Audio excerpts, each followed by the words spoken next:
Welcome to Akshat home foods. ఈరోజు మనం chicken పచ్చడి తయారీ విధానం చూద్దాం.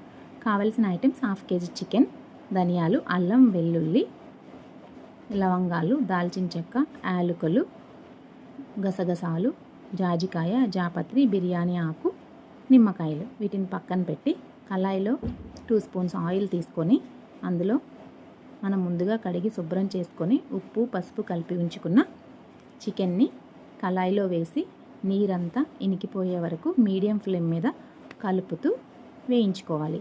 నీరంతా ఇనికిపోయిన తర్వాత ఈ చికెన్ పీసెస్ని పక్కన పెట్టి అదే కళాయిలో కొంచెం ఆయిల్ తీసుకొని ఈ చికెన్ పీసెస్ని ఆయిల్లో వేసి గోల్డెన్ బ్రౌన్ కలర్ వచ్చే వరకు మీడియం ఫ్లేమ్ మీద కలుపుతూ వేయించుకోవాలి.